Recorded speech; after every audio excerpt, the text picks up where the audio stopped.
नमस्कार दोस्तों। इस समय की पहले बड़ी अपडेट में हम बात करेंगे UP DElEd BTC admission latest update 2024।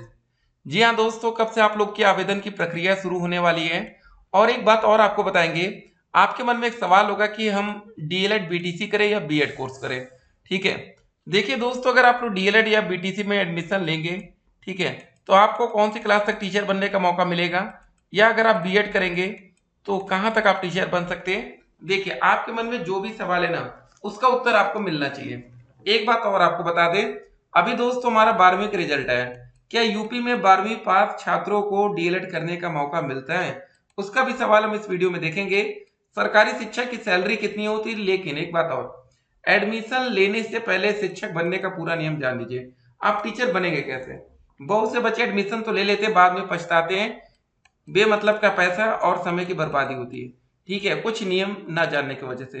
देखिए दोस्तों, यहाँ पर एज लिमिट भी होती है। डीएलएड में हर एक बच्चा एडमिशन नहीं ले सकता। मान लीजिए आप 16 साल के हैं, 17 साल के हैं, तो भी आपको एडमिशन नहीं मिलेगा।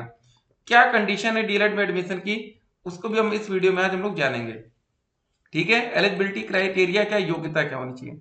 तो यहाँ पर दोस्तों देखिए, जो गाइडलाइंस है, लास्ट टाइम हमारा एडमिशन कैसे हुआ, रजिस्ट्रेशन फीस क्या लगी, ये सबसे इंपॉर्टेंट है। फॉर्म भरने के लिए कितना पैसा आपको खर्च करना पड़ेगा। ठीक है, उसके बाद आपको सरकारी कॉलेज, प्राइवेट कॉलेज कैसे क्या मिलेगा, वो भी हम आपको बताएंगे। उसके बाद देखिए, टेट का एग्जाम आगे चलकर आप लोग देंगे।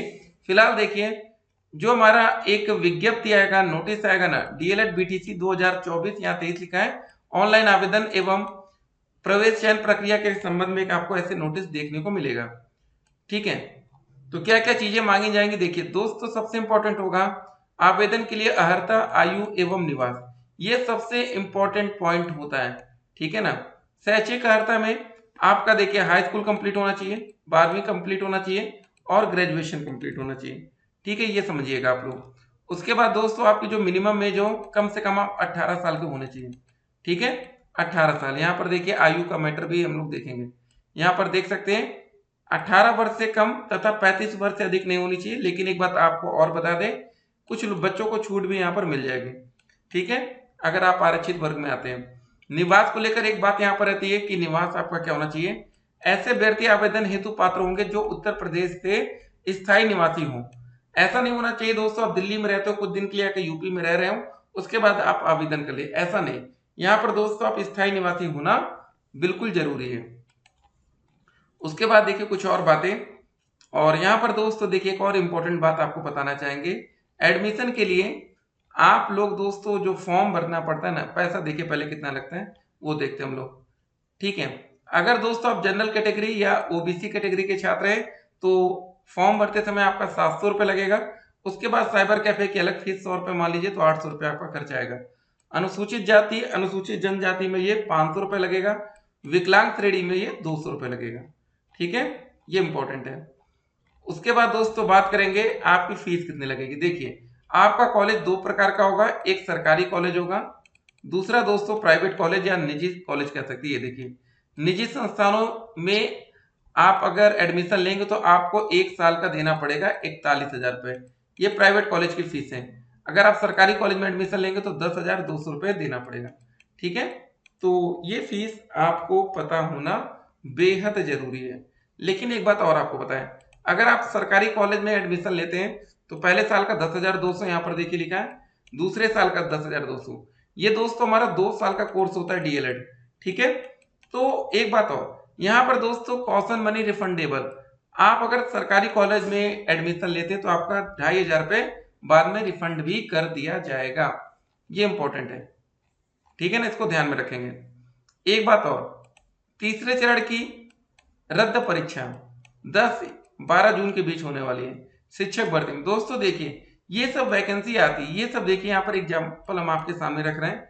आपको बता दें, फिलहाल कैलेंडर के अनुसार तीसरे चरण की रद्द शिक्षक भर्ती परीक्षा 10 से 12 जून के बीच होगी। इस चरण में 87,774, दोस्तों जो बिहार में भी पेंडिंग वैकेंसी चल रही है 87,000, ठीक है, 774, इतनी बड़ी वैकेंसी आपको यहाँ पर दिख रही है। तो ये सब इंपॉर्टेंट है ना, कि मतलब ये समझिए वैकेंसी आ रही है, ऐसा नहीं कि वैकेंसी आ नहीं रही है। ठीक है, तो हर एक बात आप जानते रहिए, देखते रहिए।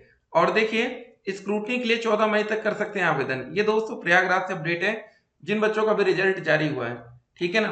तो इसीलिए दोस्तों हर एक खबर हम आप तक पहुंचाते रहते हैं ताकि कोई भी खबर आपसे छूटे ना। और इम्पोर्टेंट बात आपको बता दें, जब आप लोग फॉर्म भरेंगे डीएलएड एडमिशन के लिए, तो फॉर्म भरते समय किसी भी प्रकार की कोई गलती नहीं होनी चाहिए, क्योंकि यहाँ पर आपको करेक्शन का कोई मौका नहीं मिलता है, ठीक है ना। फॉर्म भरते समय अगर आपने नाम गलत कर दिया अपना, ये सब तो दिक्कत में आएंगे। एक बात और बता दें, शैक्षिक अर्हता में जो सबसे इंपॉर्टेंट पॉइंट है, आपका हाई स्कूल पास होना चाहिए, 12वीं पास होना चाहिए, ग्रेजुएशन। लेकिन दोस्तों ग्रेजुएशन में एक कंडीशन रखी गई है, अगर आप ग्रेजुएशन कर रहे हैं तो जनरल कैटेगरी के छात्र तो मिनिमम आपका 50% होना जरूरी है। अगर आप लोग आरक्षित वर्ग में आते हैं, OBC category, SC category, ST में, तो आपका मिनिमम 45 डिग्री होना जरूरी है।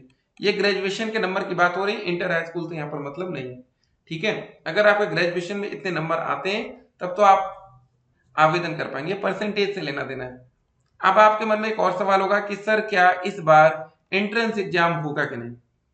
अगर हमें डीएलएड बीटीसी 2024 में एडमिशन चाहिए तो कैसे हम एडमिशन लेंगे, कैसे, ठीक है।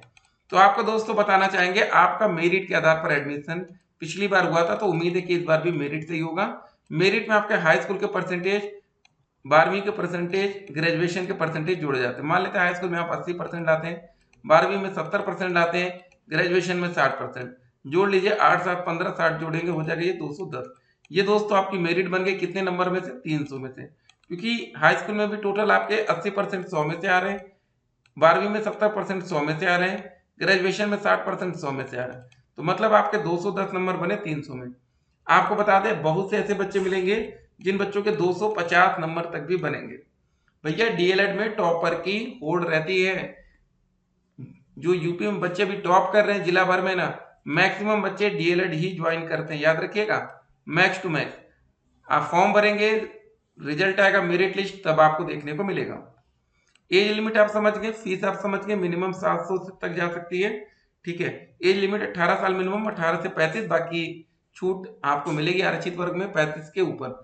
मिनिमम एज में कभी छूट नहीं मिलती, याद रखिएगा। आप सोचे कि 18 के बदले 17 में हो जाए, ये नहीं होगा। तो 21 अप्रैल और उसके बाद तक की जो भी अपडेट्स हैं ये आप यहाँ पर देख पा रहे हैं। तो देखिए 12वीं पास छात्रों को फिलहाल अभी मौका नहीं मिलेगा, यूपी में नहीं, ठीक है। कुछ अदर स्टेट्स हैं जहां पर 12वीं के बाद भी आप डीएलएड कर सकते हैं। फिलहाल ऐसा मौका आपको यूपी में देखने को फिलहाल नहीं मिलता है। सरकारी शिक्षक अगर आप बनेंगे टीचर तो 50,000 तक सैलरी रहेगी आपकी स्टार्टिंग से। एडमिशन लेने से पहले देखिए जो नियम है फिलहाल में, आपके यहाँ पर परसेंटेज जोड़ा जाता है, हाई स्कूल का भी देखा जाता है, 12वीं का भी, ग्रेजुएशन का भी, जब डीएलएड आप लोग कर लेंगे तो डीएलएड का भी, ठीक है ना। तो हम आपको सारी बातें इसलिए बता दे रहे हैं ना, कल को आप लोग कंफ्यूजन बना रहे हैं कि क्या होगा। प्लस उसके बाद दोस्तों एक सुपर टेट का पेपर होता है, ठीक है, एस टेट का नाम, एक आप दोस्तों देंगे पेपर टेट का। देखिए आपको जरा बता देते हैं बेसिक सा नियम। जैसे अभी क्या हो रहा है ना फिलहाल में, आने वाले टाइम में जैसे हमारा बिहार में वैकेंसी है बीपीएससी, ठीक है, ये भी शिक्षक भर्ती का पेपर है, वहां पर 120 नंबर का पेपर लिया जा रहा है। अगर आप ठीक है कट ऑफ को क्वालिफाई कर ले रहे हैं, आपको बता दें मिनिमम 39 नंबर तक बिहार में नौकरी मिल गई।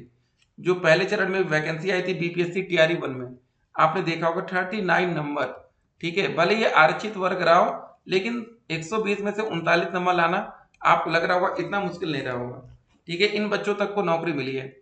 यूपी में दोस्तों अभी क्या है ना कि अभी डायरेक्ट सुपर टेट पर नौकरी नहीं मिलती, लेकिन आने वाले समय में ऐसा हो सकता है जब आप लोग शिक्षक बनने के लाइन में लगे। तो हमारा व्हाट्सएप नंबर लिख लीजिए 8738079216, ठीक है, 8738079216। जब फॉर्म भरा जाएगा तो आपको पूरा वीडियो में बता देंगे कैसे आपको फॉर्म भरना है, कुछ भी आपसे गलती ना हो, ठीक है, जिस पर बाद में आपको कोई दिक्कत आए। और दोस्तों जो भी क्लासेस आपके चलेंगे फर्स्ट सेमेस्टर की, डीएलएड में टोटल दोस्तों 2 साल में आपको 4 सेमेस्टर का पेपर देना पड़ता है। फर्स्ट सेमेस्टर होता है, सेकेंड सेमेस्टर होता है, थर्ड होता है और फोर्थ होता है, ठीक है। हर एक सेमेस्टर का अलग अलग पेपर होगा, हर सेमेस्टर को पास करना जरूरी है। लापरवाही नहीं करना है, एडमिशन के बाद पढ़ाई करनी पड़ेगी, 2 साल का रेगुलर कोर्स होता है। लेकिन एडमिशन लेने से पहले आप कॉलेज के बारे में पता करेंगे, बिल्कुल पता करना कॉलेज आपका कैसा है। बहुत से बच्चे ये नहीं पता करते हैं। अगर आप प्राइवेट कॉलेज में जा रहे हैं तो एक बात ध्यान रखिएगा, वहां पर आपको रेगुलर क्लासेस, बहुत ऐसे कॉलेज है जहां पर नहीं जाना पड़ता, बहुत से कॉलेज है जहां जाना पड़ता है। सरकारी में तो भैया जाना पड़ेगा, ठीक है। आपको बता दें उत्तर प्रदेश में बच्चे सरकारी कॉलेज क्यों नहीं लेते, बहुत से बच्चे डाइट, सरकारी कॉलेज को हम डाइट भी बोलते हैं क्योंकि वहां रेगुलर क्लासेस लेनी पड़ती है। प्राइवेट ले लिया तो किस्मत रही तो स्कॉलरशिप भी आ जाएगी, क्लास भी नहीं करना पड़ेगा। ठीक है, चलिए बाकी आपको जो डाउट होगा तो मैसेज करिएगा व्हाट्सएप पर। फिर मिलते हैं, स्टे कनेक्टेड। और फॉर्म भरने का दोस्तों जो प्रोसेस है, उम्मीद है कि मई लास्ट या जून तक शुरू हो जाएगा। फिलहाल अब इसका विज्ञापन बहुत ही जल्द हमें देखने को मिलेगा।